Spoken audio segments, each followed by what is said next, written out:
নির্বাচন করবেন না, তাহলে কেন পদত্যাগ করেছিলেন মাহফুজ আলম? আসন্ন জাতীয় সংসদ নির্বাচনে অংশ নেবেন না সাবেক তথ্য উপদেষ্টা মাহফুজ আলম।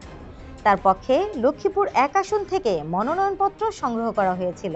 নির্বাচনে অংশগ্রহণ না করার বিষয়টি আজ সোমবার বিবিসি বাংলাকে নিশ্চিত করেছেন মাহফুজ আলম নিজেই। তিনি বলেছেন, আমি তো শুরু থেকেই বলে আসছি যে নির্বাচন করব না। এ কারণে আমি সরকার থেকে সরে যেতে চাইনি। সরকার থেকে পদত্যাগের কারণ সম্পর্কে তিনি বিবিসি বাংলাকে বলেন, আমি সরকার থেকে সরে যেতে চাইনি, কিন্তু সরকার মনে করেছে ছাত্র প্রতিনিধিরা থাকলে নিরপেক্ষতা নিয়ে নির্বাচনের সময় প্রশ্ন উঠতে পারে। সেই কারণে আমি সরে গেছি, কিন্তু নির্বাচন করব না সেটা আমার আগে থেকে সিদ্ধান্ত ছিল। তবে মাহফুজ আলমের ভাই ও এনসিপির যুগ্ম আহ্বায়ক মাহবুব আলম ওই আসন থেকে আগেই মনোনয়নপত্র সংগ্রহ করেছিলেন। এ প্রসঙ্গে মাহফুজ আলম বিবিসি বাংলাকে বলেন, তিনি এনসিপির নেতা, তার নিজের সিদ্ধান্ত অনুযায়ী তিনি নির্বাচন করবেন। এই বিষয়ে আমার কিছু বলার নেই। এর আগে ফেসবুকে দেয়া একটি ঘোষণায় মাহফুজ আলম বলেছিলেন, শুরু থেকেই নাগরিক কমিটি ও এনসিপি গঠনের তিনি সম্পৃক্ত থাকলেও তিনি এই এনসিপির অংশ হচ্ছেন না। গত 10 ডিসেম্বর অন্তর্বর্তী সরকার থেকে পদত্যাগ করেন উপদেষ্টা আসিফ মাহমুদ